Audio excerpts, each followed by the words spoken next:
Eh, je souffre avec ces chauffe-eau. Je souffre, j'en peux plus de ces chauffe-eau. Je les déteste. Allez, je profite de cette mésaventure pour rentrer le chauffe-eau dans l'atelier et vous faire un petit tuto sur les chauffe-eau blindés.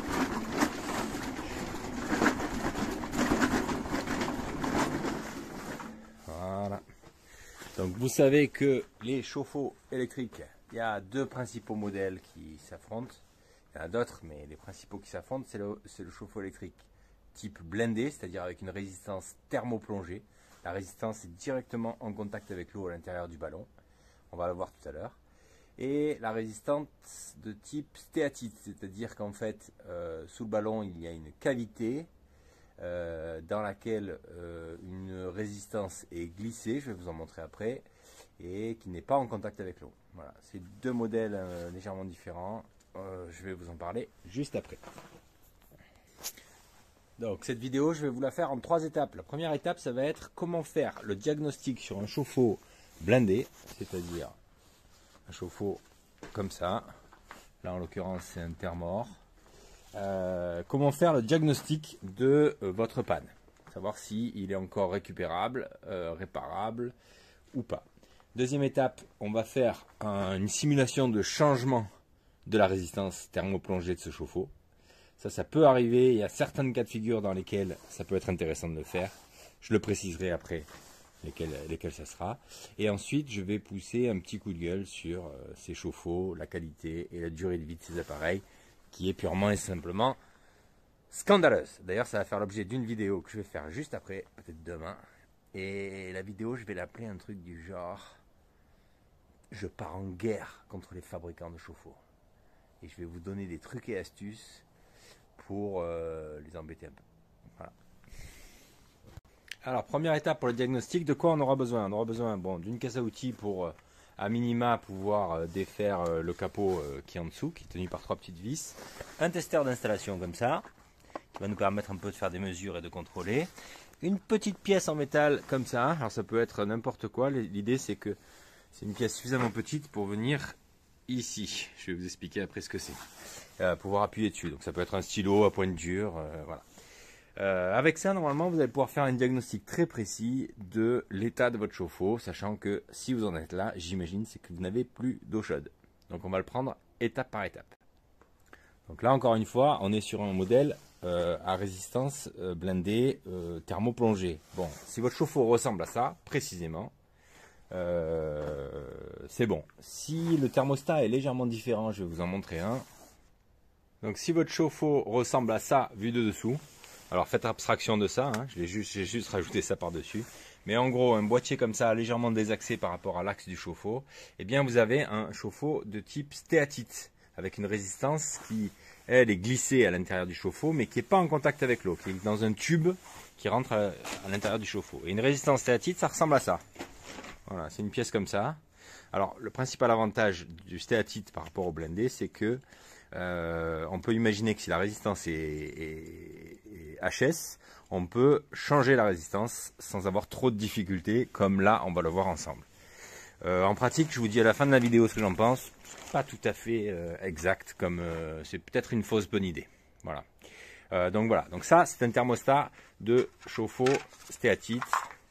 Donc il a une sonde comme ça, métallique, qui va rentrer à l'intérieur du chauffe-eau dans un petit tube et qui va prendre sa température. Cet appareil, comme cet appareil, ce sont des thermostats. Alors à quoi sert un thermostat sur un chauffe-eau?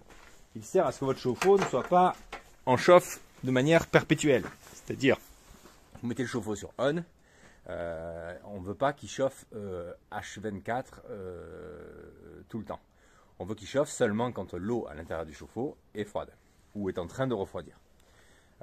L'autre intérêt de ces systèmes-là, bon, c'est les heures pleines, heures creuses, j'en parlerai dans une autre vidéo. Mais globalement, un thermostat de chauffe-eau, à quoi ça sert? Ça sert à chauffer l'eau. Quand l'eau est chaude à l'intérieur du ballon, il n'y a plus de raison d'alimenter la résistance et donc de commencer de consommer de l'électricité. Eh bien, le thermostat, il est là pour l'allumer et l'éteindre. Alors, première chose, qu'est-ce qu'on constate sur un thermostat? Un petit curseur vert là. Donc ça, c'est un curseur qui permet de régler la température de l'eau chaude à l'intérieur de votre chauffe-eau. D'origine, ils sont souvent à fond, ces curseurs. Moi, quand je pose un nouveau chauffe-eau, j'enlève une graduation. En général, c'est gradué de 1 à 5, je la mets sur 4. Pourquoi? Parce que de temps en temps, c'est ce qui fait une eau trop chaude dans un ballon, c'est ce qui peut avoir pour conséquence de faire disjoncter le thermostat. Il faut savoir que ce thermostat, il a une petite sécurité à l'intérieur. S'il capte qu'il y a trop de chaleur dans cette zone-là, alors que la température de l'eau à l'intérieur du ballon n'est pas encore arrivée à la bonne température, eh bien plutôt que de continuer d'alimenter, c'est une sécurité, il y a une sécurité thermique qui se déclenche. À partir du moment où cette sécurité thermique s'est déclenchée, eh bien votre chauffe-eau ne chauffe plus. Donc si vous avez beaucoup de chance, c'est la sécurité thermique qui a disjoncté, pour le savoir. Ici, là, vous voyez, il y a marqué safety. Alors, ça c'est sur certains, c'est pas sur tous. Une chose est sûre, c'est que sur tous, il y a ce symbole-là, ce petit triangle, qui est ça, le symbole de l'endroit où il y a le bouton de sécurité du thermostat. Vous allez prendre votre petite tige en métal, un clou ou n'importe quoi, on en a parlé déjà. Vous allez vous mettre là, et avant d'appuyer, vous allez bien vous concentrer, parce que le but, là, à ce stade où vous en êtes, c'est de savoir et d'être sûr si vous avez appuyé sur le bouton ou pas. En pratique, quand on appuie sur le bouton, alors là j'appuie mais il n'est pas déclenché, mais s'il avait été déclenché, c'est-à-dire s'il s'était mis en sécurité, on entendrait un petit clip, quelque chose d'assez franc, hein, un petit clac, quoi, voilà. Donc si vous êtes en panne et que vous appuyez sur ce petit bouton et que ça fait clic, eh bien il y a toutes les chances qu'en fait votre chauffe-eau ne soit pas très grave, simplement c'est le thermostat qui a pris un petit coup de chauffe. C'est quand même globalement et généralement le signe d'un chauffe-eau qui est plutôt en fin de vie qu'en début de vie. Bon. Mais vous pouvez prolonger un petit peu la durée de votre chauffe-eau en le réarmant, d'une part, et peut-être en étant raisonnable, c'est-à-dire en diminuant un petit peu la température de chauffe de votre production d'eau chaude. En sachant qu'il ne faut pas trop diminuer non plus, parce que sinon il y a des risques de développement de salmonelle à l'intérieur du chauffe-eau. Bon, moi, d'expérience, je pense que c'est pas catastrophique de se dire que si votre thermostat a commencé à déclencher, vous le réarmez, vous baissez un peu la température de votre chauffe-eau. Globalement, il ne va pas durer 1000 ans, mais c'est quand même quelque chose qui peut vous faire gagner. Alors, parfois c'est une semaine, parfois c'est 6 mois, 1 an, 2 ans. C'est assez surprenant d'ailleurs. C'est assez rare, je vous le dis, que ces pièces-là, là, ce thermostat, soient défectueux. Voilà. C'est-à-dire que vous avez ce problème-là, il n'arrête pas de déclencher, vous allez acheter un nouveau thermostat, ça va vous coûter, je sais pas, alors ça doit rien valoir en vrai, hein, mais quand on va le chercher chez un distributeur, ça coûte toujours entre 30 et 60 euros, je pense. Donc vous allez le changer, et en fait vous aurez le même problème. C'est plutôt lié à un problème de chauffe à l'intérieur du chauffe-eau qui ne se fait pas correctement. Très souvent, dans 90% des cas, c'est lié à la quantité de calcaire qui est dans le chauffe-eau. Donc premier cas de figure, réarmement ici, ok, vous avez de la chance, vous avez beaucoup de chance, il a coupé, c'est pas grand chose. Voilà. Deuxième cas de figure, et c'est ce qu'on va voir là maintenant, le thermostat il n'a pas déclenché. Donc première étape, on va le sortir le thermostat, donc on défait les deux fils qui l'alimentent ici et là, parce que c'est un monophasé, on tire dessus. Qu'est-ce qu'on observe? On observe en fait une grande tige en laiton qui rentre à l'intérieur du chauffe-eau dans un petit tube, et qui va aller prendre en fait la température de l'eau à l'intérieur du chauffe-eau. Même si ça n'est pas en contact avec l'eau. Hein. Et ce thermostat, donc il a deux bornes, une ici, une là, qui transmettent le courant aux deux bornes que vous voyez là, et qui rentrent ici, là et là. D'accord? Donc c'est par ces deux pôles qu'on va alimenter la résistance, qui est ici une résistance thermoplongée, qui est à l'intérieur du chauffe-eau. Ok? Donc, si votre thermostat il est conforme, ça veut dire qu'il laisse passer le courant entre ces deux bornes là, ici et là, et ces deux là. Ça, on va pouvoir le mesurer et le vérifier. Je vous montre comment on fait ça avec, encore une fois, un testeur d'installation.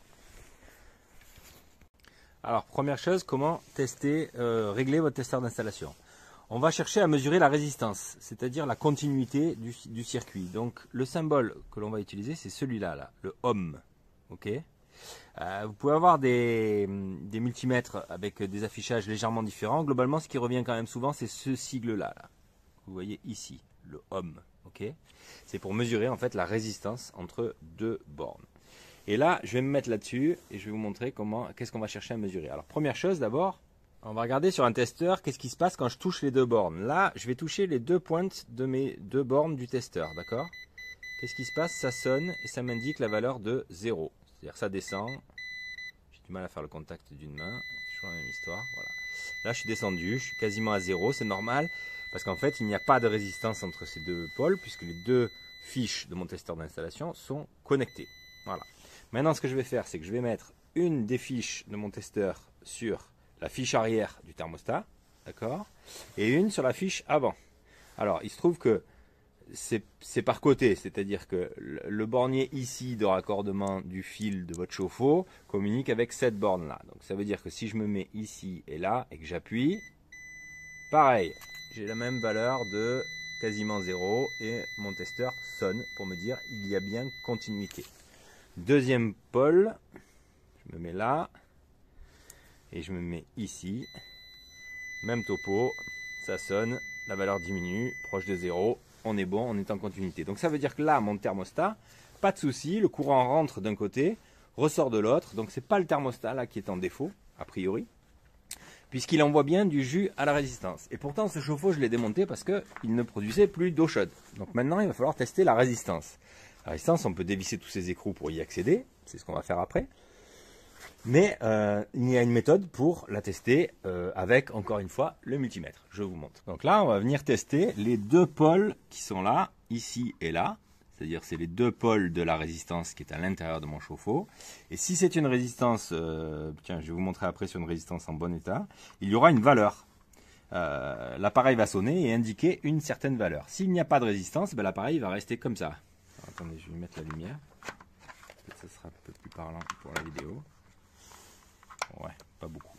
Enfin, ça sera toujours mieux. Donc là, mon testeur, il affiche 0 avec un 4 qui clignote. Ça veut dire qu'il n'y a pas de continuité entre les deux bornes normales. Elles ne se touchent pas. Et là, je vais venir sur une borne de ma résistance avec cette fiche-là du testeur et l'autre ici, à l'intérieur. Et je veille à bien toucher le métal, évidemment. Et là, qu'est-ce qui se passe? Eh bien, j'ai aucune valeur. Aucune continuité, pas de mesure de résistance. Qu'est-ce que ça veut dire? Diagnostic, docteur, on est mal. La résistance du chauffe-eau est foutue. Maintenant, je vais vous montrer une résistance qui est en état, la valeur qu'elle donnerait. Je vais prendre ma résistance stéatite que j'avais tout à l'heure. Donc ça, c'est le même principe, hein, c'est une résistance électrique, pas de souci. Et je vais me mettre sur les deux pôles et je vais observer ce que me dit mon testeur. Donc là, je me mets sur les deux pôles de la résistance. Et là, mon testeur... Hop, j'ai un peu du mal avec une main à m'en sortir. Voilà, j'ai bloqué une des cosses sur une des bornes de la résistance. Donc là, je vais me mettre sur le deuxième pôle, ici, là, et je regarde qu'est-ce que mon testeur affiche. Il affiche une valeur en ohms qui oscille un petit peu parce que c'est pas d'une précision, enfin c'est un peu compliqué, mais en gros, voilà, il oscille autour de 80 ohms. Si j'avais eu une valeur de ce type-là sur mon chauffe-eau qui est derrière moi ici, eh bien, la résistance était encore bonne.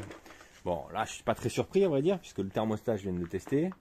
Il était bon et le chauffe-eau ne produisait plus d'eau chaude. Donc là, on sait maintenant que c'est la résistance à l'intérieur. Alors, maintenant, on en est au stade où on veut savoir si ça vaut le coup de changer cette résistance ou pas. Le mieux pour ça, c'est quand même que je vous fasse la démonstration de qu'est-ce que ça représente de changer la résistance et quelles sont les choses nécessaires ou pas. Le seul problème à ce stade, c'est qu'en fait, un chauffe-eau de ce type-là, ça coûte pas cher. C'est peut-être même ce qui fait partie du problème, parce que c'est de la mauvaise qualité. Mais ça coûte tellement pas cher qu'on se pose souvent la question de savoir si ça vaut le coup d'aller payer une résistance et la changer, en sachant que ça implique du temps.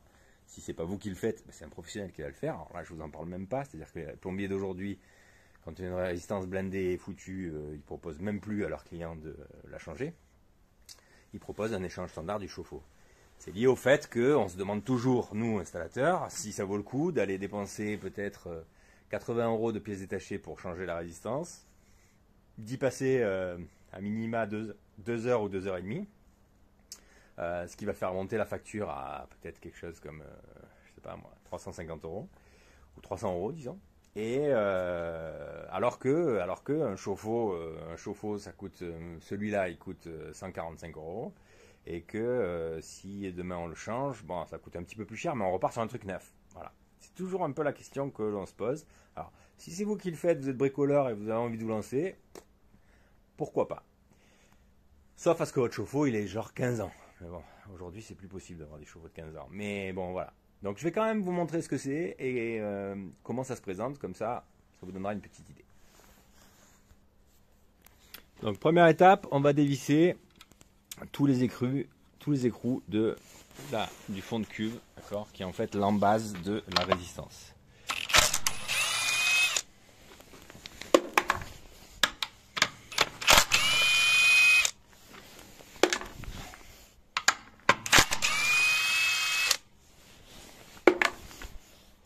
Voilà, tous les écrous sont défaits, on fait ça, on fait petit levier, donc il y a ici un joint caoutchouc qui assure l'étanchéité, et c'est ça aussi un des soucis qu'on peut rencontrer, c'est que ce joint en caoutchouc, il faudra juger s'il est encore bon ou s'il faut le changer. On a usage de dire que quand on change la résistance d'un chauffe-eau thermo-plongé, eh bien on change d'office le joint parce qu'on ne va pas prendre le risque d'avoir un problème avec ce joint-là.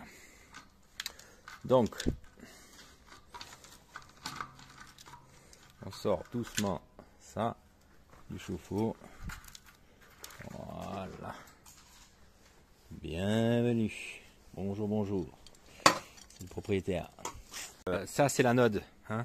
Ça, c'est la pièce qui va un petit peu s'abîmer pour qu'il n'y ait pas de corrosion qui se crée dans le chauffe-eau et qui attaque les parties importantes du chauffe-eau, comme la cuve, par exemple. Donc, c'est ça l'anode.